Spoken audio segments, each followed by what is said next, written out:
پگاه 29 شعبان است. پگاه بعد نماز عصر مردم برای دیدن ماه و بلندی ها و بالاهای کوه یا با مخصوص جهازهای و اپارات هاشان ماه هم میبینند. اگر ماه رمضان دیده شود روزه می‌دارد. پیامبر صلی الله علیه و سلم که افطروا لرؤیته صوموا لرؤیته و افطروا لرؤیته. اگر ماه رمضان را دیدید روزه دارید، ماه شوال را دیدید روزه خورید، عید کنید. خلاصه اگر کسی ماه رمضان را نبیند باید ماه شعبان را پرره روزه دارد. یعنی پگاه حال 29 است و شعبان، نه به فیورال، 29 شعبان است. اگر کدام کشوری که ماه رمضان را نبیند، خواه با چشم خواه با واسطه اپارات ها، باید ماه شعبان را 30 روز حساب کند. یعنی روزی 1 مارس هم روزه خورد و از روزی 2 مارس روزه دارد. لیکن اگر در کره مثلا مفتیات کره، مرکزهای اسلامی، اونجاها تا جایی که من میدونم خیلی زیر یگان فشار سیاست یا زیر فشار یگان مذهب، البته در این مسئله مذهب‌های هم اختلاف عظیم ندارد، یعنی یگان دولت هایی که مثلا اقلیاتش مسلمان است اونجاها آزادی هست و غالبا امام هاش آدم های جهان دیده و با سواد هستند.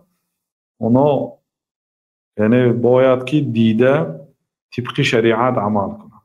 اگر رفت و در کره یگان آدم نبیند، نه با واسطه چشم عادی نه با واسطه اپارات ماه رمضان دیده نشود، بله اونا ماه شعبان 30 روز حساب میکنن. روزی 1 هم شعبان حساب میکنن و 1 مارس در نظر دارم، یعنی 30 رمضان 30 شعبان، بعد از فردایش روزه میدارن. برای چی؟ برای اینکه اونها ماه ندیدن. خب اونها وظیفه دار هستن که به دیگر کشورها پیروی کنن؟ نه، برای اینکه کره آخر مشرق است. مشرق یعنی خیلی دور هست، مثلا از اروپا یا از حتی از مکه و مدینه خیلی مسافش دراز است. بنابراین شرط نگی پیروی از عربستان کند. اگر رفت و عربستان روز 1 مارس روزه گیرد مثلا، بنابراین همون مرکزهای اسلامی هاتون پیروی کردن گریتون. اگر لیکن بیند که روزی 29 ماه دیده شود و با وجود دیدن ماه اونا یک روی کنن و بگن که نه ما روز 2 مارس روزه میداریم، در این حالت بله روزه دارید.